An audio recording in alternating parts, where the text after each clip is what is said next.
What was the purpose of the privileged speech? I don't know if my distinguished colleague was present when I was mentioning an amendment on Section 21 of RA 9165, particularly exempting the media from being signatories in related operations, particularly on confiscated items, Mr. Speaker. All right. Thank you, Mr. Speaker. The reason why I wanted to ask the good gentleman is because, RA 9165 was passed already in the last Congress. And during this Congress, it has also been amended. And in Section 21 of RA 9165, I don't know if the good gentleman is aware, the Deputy Majority Floor Leader is aware that Section 21 has been taken up. Can you repeat that, Mr. Speaker? Tagalogin ko po. Aware po ba tayo na yung Section 21 po, ito po ay tinitake up po dun sa amendments natin sa RA 9165 in the committee. Kaya nga po, Mr. Speaker, kailangan natin balikan at bilis-bilisan po ang problema po natin sa Kongreso. Kaya po tayo napupulaan ng mga kababayan natin, napakarami natin mga batas na kailangang ayusin, subalit hindi po naaayos, kaya kailangan po natin bilis-bilisan. Kung ito po ay na-take up, sana po ay mabilisan pa para kaagad po ito ay ma-review at magawan po natin ang paraan dahil ito po ay kahilingan ng mga kasamahan po ng ating Fourth Estate, Mr. Speaker. Tama po. Napakaganda pong suggestion po niyan.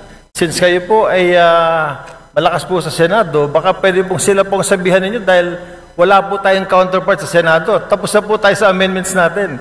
At yung pong privileged speech niyo kanina, pagtanggal po ng media, personalities, pag dumarating ang inventory time, pag mayroong buybacks, wala na po sa provision. Pagdating ho natin doon, Mr. Speaker, we will do that. But for now, we really have to look into this, maybe push on and convince our counterparts in the Senate to pass this law immediately. Matatagalan pa po tayo kasi dadaan pa po tayo ng eleksyon. Pag hinintay po natin na umabot kayo ng Senado, ay isang taon na naman po yun. Congratulations po at inamin nyo na talagang panalo na kayo sa Senado. I'm very happy that a colleague of ours will be in the Senate soon.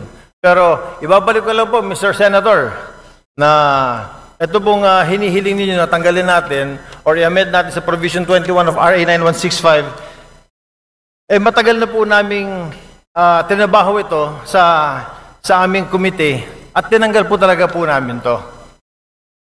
Ang tanging hiling namin, katulad din ng hinihiling ninyo, sana nga po mapabilis natin ito sa Senado dahil sa Senado po, hindi ko alam pero baka pwedeng kayo na po magsalita. Baka pwede kayo na mag-privilege speech. Pakisabi na bilis-bilisan po para itong hinihiling natin na ma-amend itong Section 21 ay matapos na. Alam niyo ho, I will just have to correct my colleague. Hindi pa po ako senador, Your Honor. Ako po ay isang mambabatas, ako po ay isang representative, hindi pa po ako senador. Tumatakbo po ako senador, nais ko lamang po linawin na ako po ay isang congressman. Correct. Ako po ay member ng ACT-CIS Party List at hindi po ako senador. Baka ang inyo po ibig sabihin, yung aking po nakatatandang kahuya po, siya po yung senador. Pangalawa, kaya ako nga po pinapabilis-bilisan para marinig po tayo sa Senado. Nabilis-bilisan po nila dahil ito po ay hindi pa naman batas. Habang ito hindi pa po batas, alahong saysay ang pagre-review, wala hong saysay ang pagtanggal ho natin ng section na yan, Section 21, kung hindi pa naman po ito batas. What I am trying to point out, Mr. Speaker, I guess we have to do something about it. And para marinig ko, kaya ho tayo nagka-privilege speech para marinig po tayo sa Senado. Now, we are waiting for the decision, Mr. Speaker. If I can only do a privilege speech in the Senate, then I will do so. Unfortunately, I'm still here, a member of 19th Congress, Mr. Speaker. Salamat. Salamat, Mr. Congressman. Sinabi ko lang po yung sinabi niyo na gagawin niya pagdating niyo po sa Senate, inulit ko lang. But Mr. Congressman, we do something about it. We have done something about it. In the committee level, ito pong Section 21 na hinihiling ninyo ay wala na po.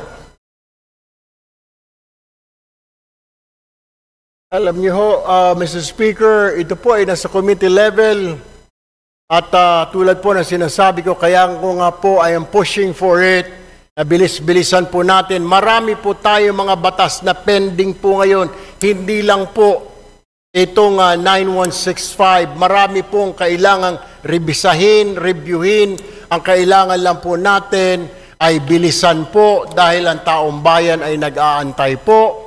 At hindi po tayong ika nga ay pwedeng manahimik o kaya mag-relax dahil po nakatingin po sa atin ang ating mga kababayan at gusto po nila na bilisan ang pagpasa, pag-review, whatever, ang ng mga batas po natin, Mr. Speaker. Therefore, Mr. Speaker, I think the correct manifestation should be, since the requested section is to be amended, and it has been replaced already, Mr. Speaker, is that the correct manifestation should be, we request that the Senate should fast-track this House version of RA 9165. That, I think, is the correct manifestation, Mr. Chair. I will take that, Mr. Speaker, but what I am saying is that the reason why I stood up today to remind not only our members here, but also our counterpart in the Senate, because I am sure they're also reviewing what we're doing here and watching us to fast track. Kung meron man, kung nandyan na po sa kanilang mga kamay, na bilisan, because we cannot dictate them. We can only suggest, Mr. Speaker. We can only tell them and inform the public that we already did this. Tama po ang ating kasamahan na sinasabi niya pong ni-review na po yan, inalista po yan, para malaman po ng taong bayan na wala na po yan, wala na sa kamay natin yan po, ay nasa kamay na ng Senado para bilis-bilisan po nila. And that is the purpose of my privileged speech this afternoon, Mr. Speaker, my dear colleague, sir. Thank you, Mr. Speaker. Oh, I thought amending Section 21 was the main thrust of the privilege speech. I didn't know it was to fast track the House version of 9165. But nevertheless, Mr. Chair, yun na rin po ang hinihiling natin. Since yung nire-request po ng colleague natin na tanggalin po sa Section 21, yung pagsama ng media kapag po nag-iimbentary sa mga bypass, sa mga nahuli na ay wala na po sa committee level. Wala na po, pumasa na po sa atin. Sana po another privilege speech from our good colleague will tell the Senate, bilis-bilisan niyo naman kasi binilisan na po namin. I wish I can we will do that, Mr. Speaker, para makarating po itong ating mensahe sa kanila. Hindi naman natin pwede sila pong utusan, Mr. Speaker, kundi tayo lamang po ay pwede nating sabihin na nag-aantay po tayo. Kung naipasa na po natin dito sa Kongreso, then ang problema po ay nandoon. I guess we'll have to do or I have to make another privileged speech, Mr. Speaker. We shall await the next privileged speech. Thank you, Mr. Speaker. Thank you, Mr. Congressman. Maraming salamat po. Magandang hapon.